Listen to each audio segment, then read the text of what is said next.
Alright guys, so we've been at the hospital since 9:30 a.m.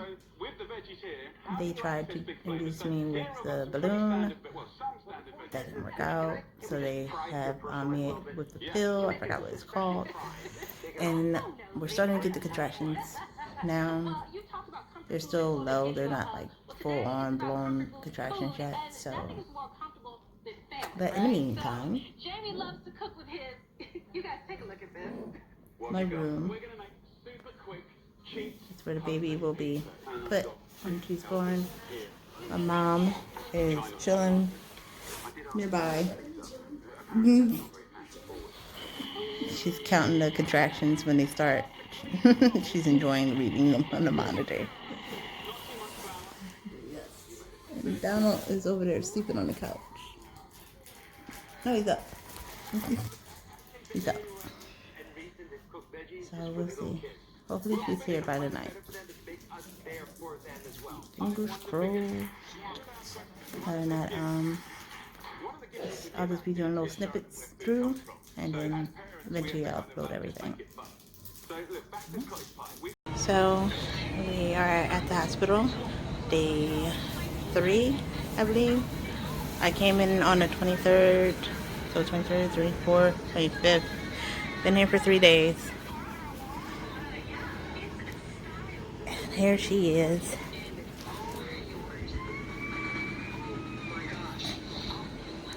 Her auntie made her a crochet blanket, and she really likes it. Like, she will lay on top of this and sleep with no problem.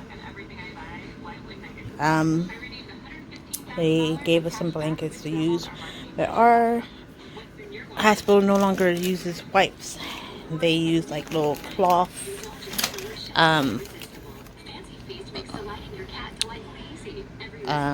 swabs, like you like a Band-Aid swab that they tell you to wet.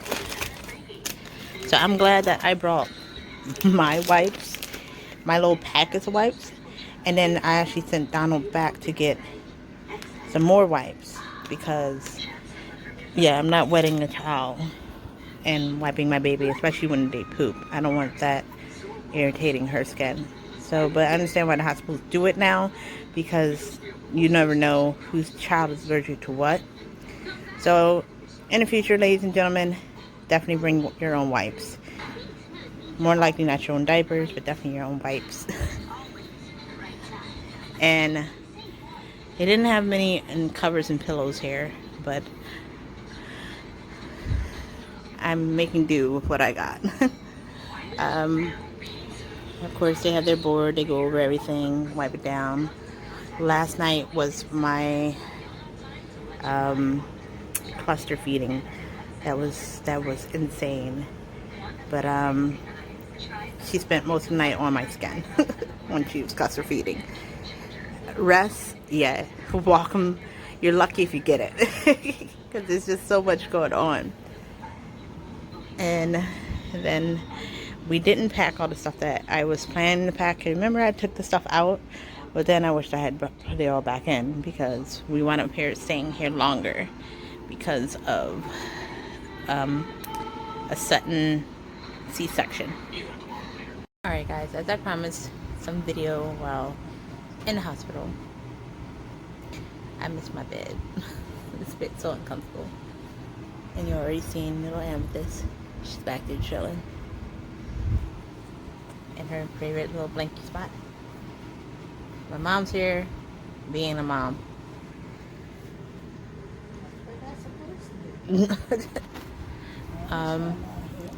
So recap. We came to the hospital on the 22nd, and it was an all-day process of getting me from 3 centimeters to 5. So I came in at 9 a.m., ate my food before we got here, and then started getting contractions. Well, they fed me medicine, and by 1 p.m.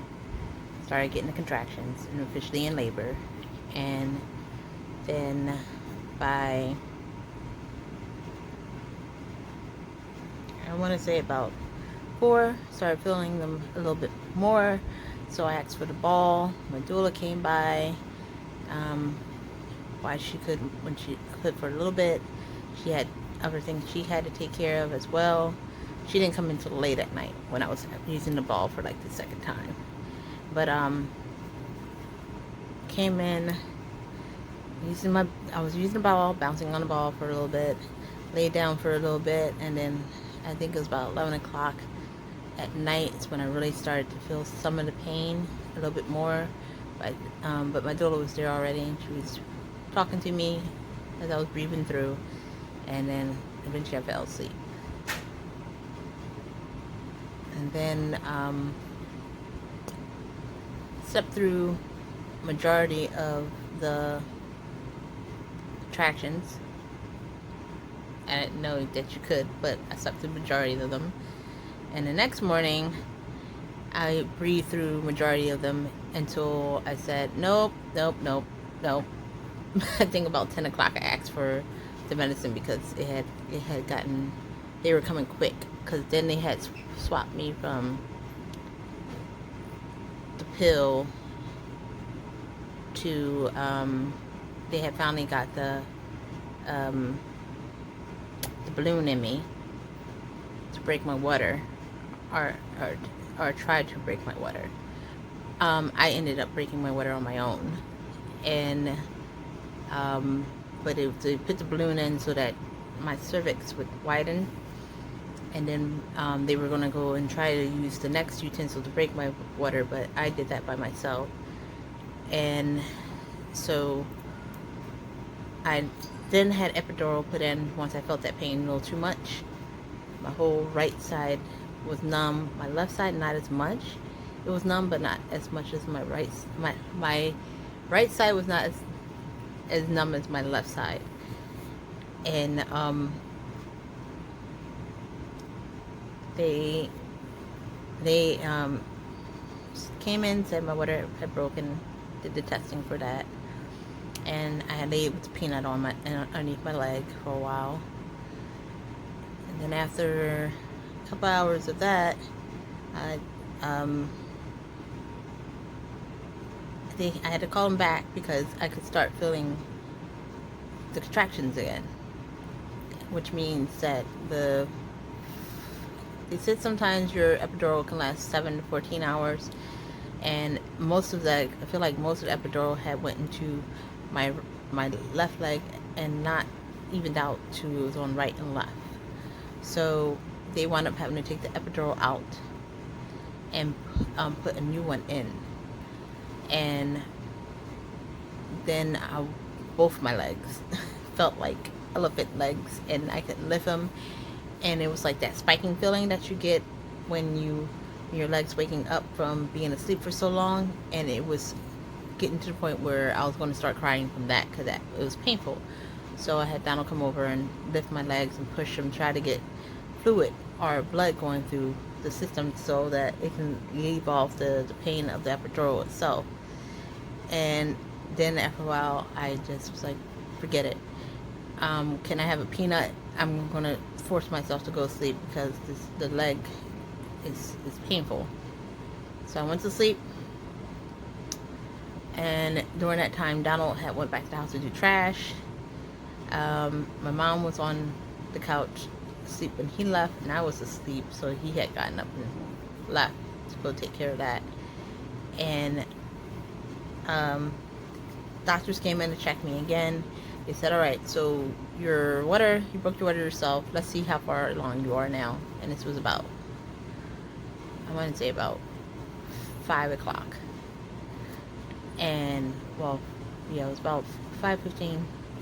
They came in and they did that. They checked. It's like, oh, you're definitely 7 centimeters now.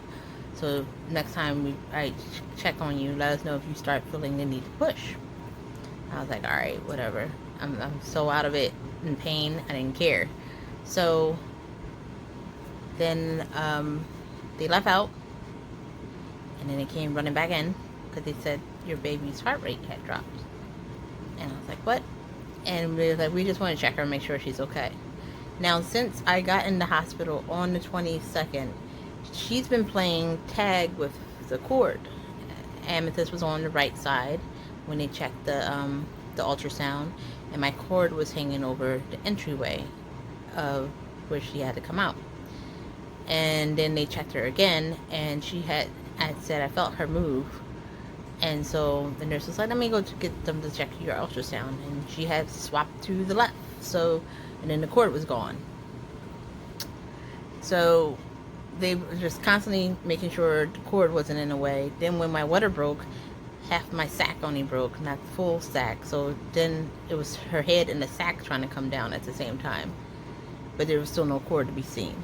So when they came and checked me after her heart rate dropped for a second, they felt her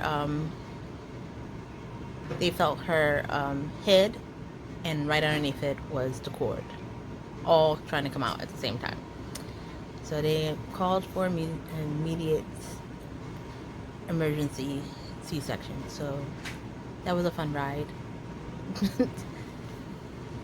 I broke down on tears because Donald wasn't there, and I didn't know where he was.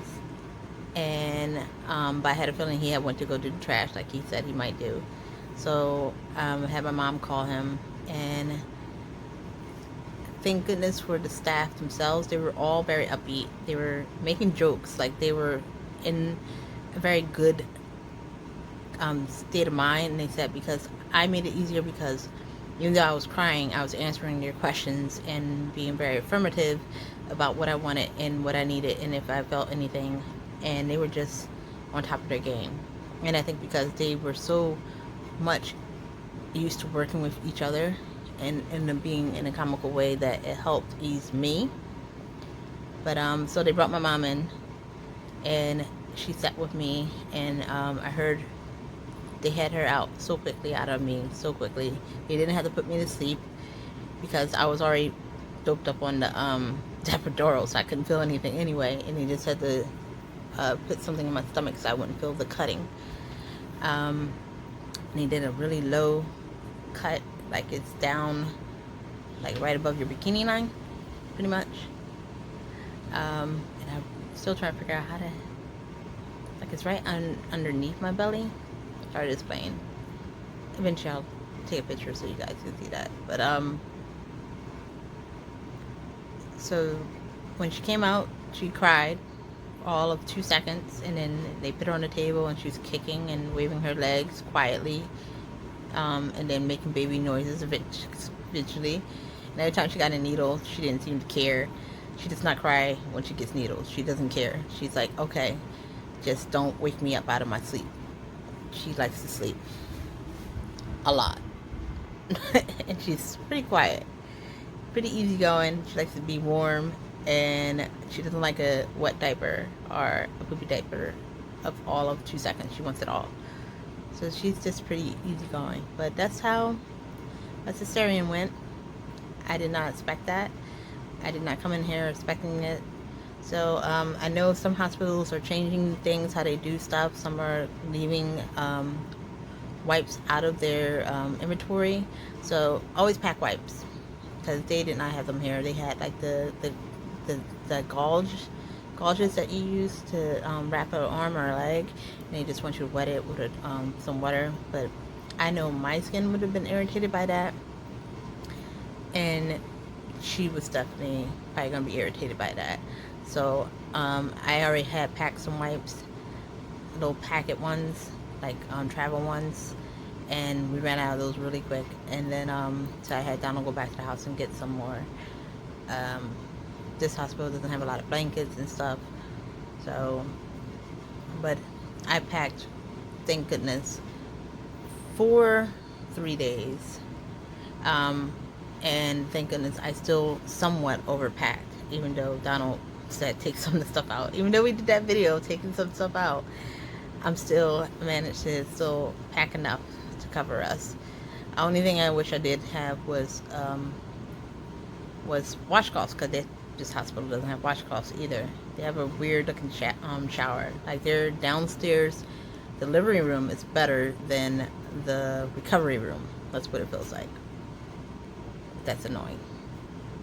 If you want to know what hospital I'm at, you have to message me so you can be prepared. But other than that, it's been a thing. I barely slept for the last 3 days. I slept the most last night with the baby because she was going through the cluster feeding. I had to look at the board and remember what it was called. But hopefully we'll be out of here tomorrow. You guys can see her. She's still sleeping. All that pretty hair. My mom's like, why is she telling all her business? She's over there playing her game. Are you texting or playing your game? Playing my game. Alright guys, I'll check back in later. Peace.